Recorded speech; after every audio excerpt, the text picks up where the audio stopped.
Hi everyone, welcome to my channel. And today I want us to dive in a little bit about the metrics.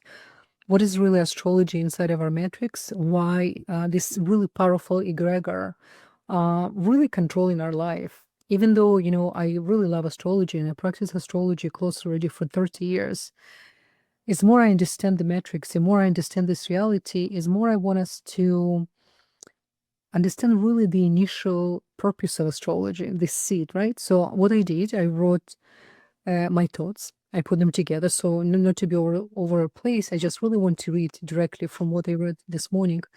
And I really, my intention for all of us to understand the bigger picture and to almost like to claim our freedom from another egregor.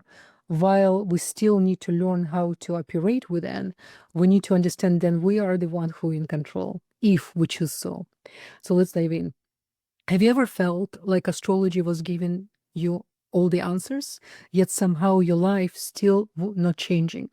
You checked your chart, your transit, the full moon, the eclipses, the synastry with somebody else, you follow the alignments, and still, somehow, something inside you felt you stuck. You're unsure. You're waiting for something.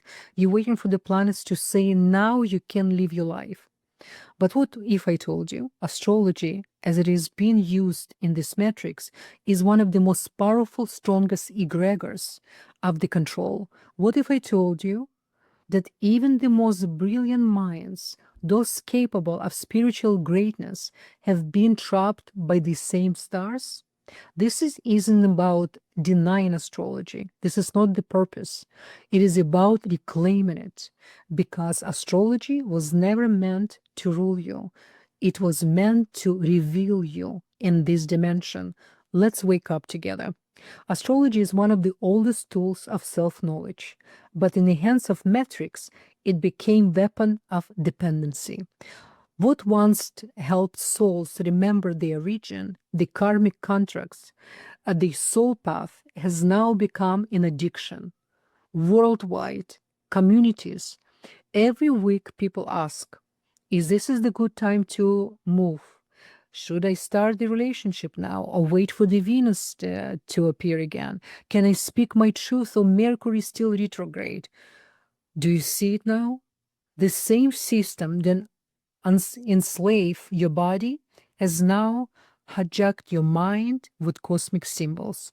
Astrology has become a divine looking leash. This is what we call an egregor, collective thought form, an energy field created by belief in and fed by attention. Remember, if you study a little bit about quantum field, you understand how the quantum field react. Quantum field has his own consciousness, which in Aramaic and Hebrew we call or makif, or surround light, the energy of how we are within quantum field. So it's picking up everything. Now, this is the what we call egregor, right? So I explained to you, the astrological egregor has become so powerful that even awakened people unknowingly submit their free will to it. And the metrics love that because if you believe that Saturn is blocking your blessings or that a bad aspect is your fate, you won't take an action. You will delay your destiny, waiting for some stars to give you permission. But the stars don't own you. So you actually the creator. You have all the tools, the sparks inside of you to control the stars. So let's go back a little bit. In ancient times, astrology was sacred. It was whispered through the temples, taught only to those ones who was ready to control the stars. It was never meant for prediction. It was designed for self-initiation. You weren't supposed to use your chart as a forecast on daily basis or weekly basis. You were supposed to use as a blueprint to see what you came here to transcend.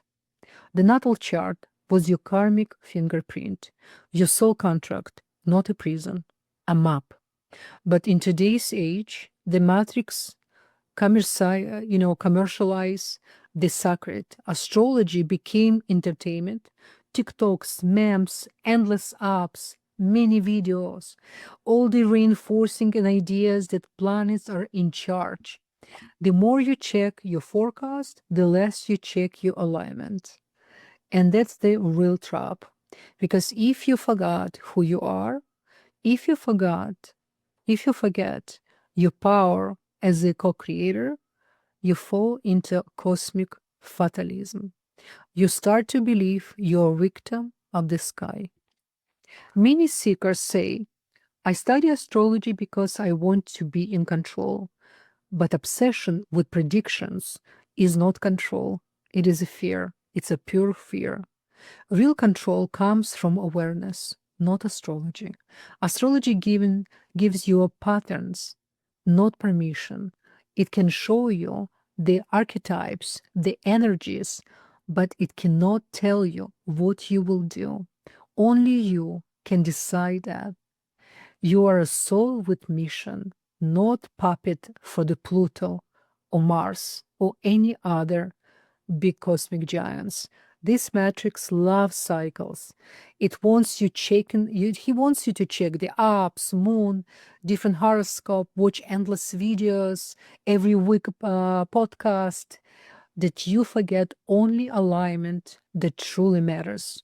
Your soul with your purpose. You don't need to wait for Jupiter.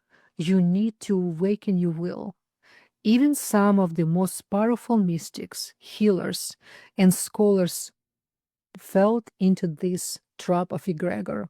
Why? Because the metrics disguise astrology as a divine truth. And part of it are, but when knowledge become obsession, when symbols become rulers, you stop being a creator. You became a watcher, depender. That's why people say, oh, I can't do this now. The stars aren't aligned yet. It's not right time yet. Do you see how thought alone enslave your energy? It is not the stars are lying. They're simply mirror. They reflect, they echo, but they are not your master. And if you treat astrology as a divine mirror, not a cosmic command, you regain your freedom. Look around. Algorithms reward